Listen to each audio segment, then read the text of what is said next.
Hey everybody, this is Kristen, sports dietitian, certified personal trainer, and owner of Elite Nutrition and Performance.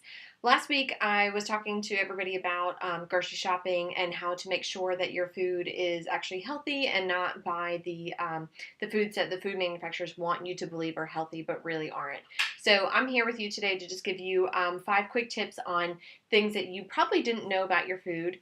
And these are some things that we discussed in our grocery store tours, and we have one coming up next week on May 7th at Publix on Rosewood Drive in Columbia, South Carolina. So if you're interested in that, please feel free to visit our website, elitenutritionperformance.com. So 5 quick things you didn't know about your food. 0 grams of trans fat does not necessarily mean that your food doesn't contain trans fats. Everybody knows that trans fat is very bad fat for your body. That means it can basically clog your arteries and cause heart disease later on in life. So when you're looking at a food label, I have a food label here if you can see this. So trans fat is listed under total fat, and it says 0 grams here.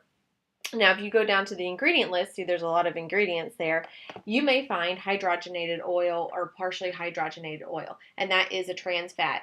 So just because it says 0 grams and you see partially hydrogenated oil down in the bottom of the ingredient list, it still has trans fats in there. So the food manufacturers actually do not have to list if it has less than 1/2 gram of trans fats. So your food can actually have 0.4 grams of trans fat, and they can say 0 on here. So make sure that you're always reading the ingredient list. Number 2 in the list is whole grains. Does not necessarily mean that it is a true whole grain. So it'll say in the front of the box, I believe this one says it, actually, let me give you another one. So Nature Valley bars, it says 16 grams of whole grains right here.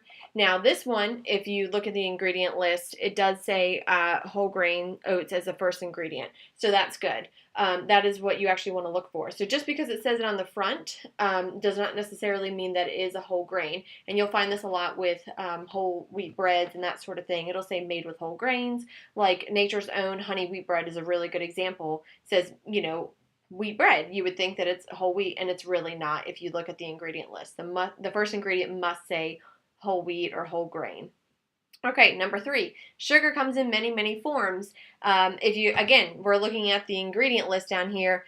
This one has a ton of them, if you can see all that. You'll see in here brown rice syrup and cane juice and all different types of syrups, honey, molasses. Those are all sugar. And if you find sugar in the top 3 ingredients, I would skip that food. So it may say low glycemic or low in sugar, but there's many, many forms of sugar. So make sure that you're reading the ingredient list. So like I said, top 3 ingredients, make sure that sugar is not in there. If it is, then skip it. Okay, number 4 on the list is fiber. A lot of foods will say that they contain a lot of fiber. So this one here, it says up here 4 grams of fiber. And you want to make sure that your fiber is actually coming from real fiber sources, which include plants, whole grains, nuts, those types of things. If you see in here, let me find it, chicory root, if you can see that, that is actually a fake fiber. So what food manufacturers do is they take this root and they grind it up and they add it into your food. So it actually seems like there's a lot more fiber in there. Yes, there is truly more fiber in there, but it's a fake fiber.